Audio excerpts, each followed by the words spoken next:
یوں بھی ہوتا ہے اکثر دل کو لاکھ سمجھانے کے بعد اور بے شمار ضبط کرنے کے بعد بھی دل تھکنے لگتا ہے۔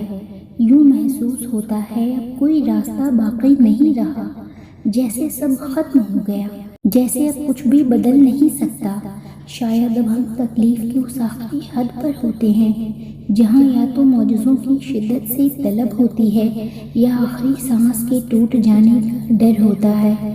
تب دل مصلحتوں کو جاننے پر بھی آمادہ ہوتا ہے اور انہیں قبول کرنے سے گھبراتا ہے، اور اس گھبراہٹ میں کھو کر ہم بھول جاتے ہیں وہ جو ایک ذات ہمیں یہاں تک لائی ہے اس نے آگے بھی کچھ سوچ رکھا ہے، اور جہاں صبر ساتھ چھوڑ دیتا ہے وہاں اللہ کن سے نواز دیتا ہے۔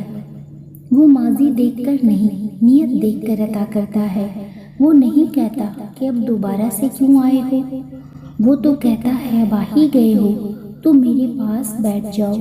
وہ نہیں کہتا پھر سے وہی پرانی کہانی لائے ہو، وہ تو کہتا ہے اب لے آئے ہو تو تسلی سے ساری کہانی سناؤ۔ وہ یہ نہیں کہتا میری تو سنتے نہیں پھر میں کیوں سنوں، وہ تو کہتا ہے اب اتنی مدت بعد سنا رہے ہو تو تسلی سے سناتے رہو۔ وہ یہ نہیں کہتا اپنی غرض کے لیے میرا نام کیوں لے رہے ہو، وہ تو کہتا ہے اب پکارا ہے تو اپنی پیاری آواز میں پکارتے جاؤ، اتنا پکارو کہ میری محبت میں نہ کہنے کی گنجائش باقی نہ رہے۔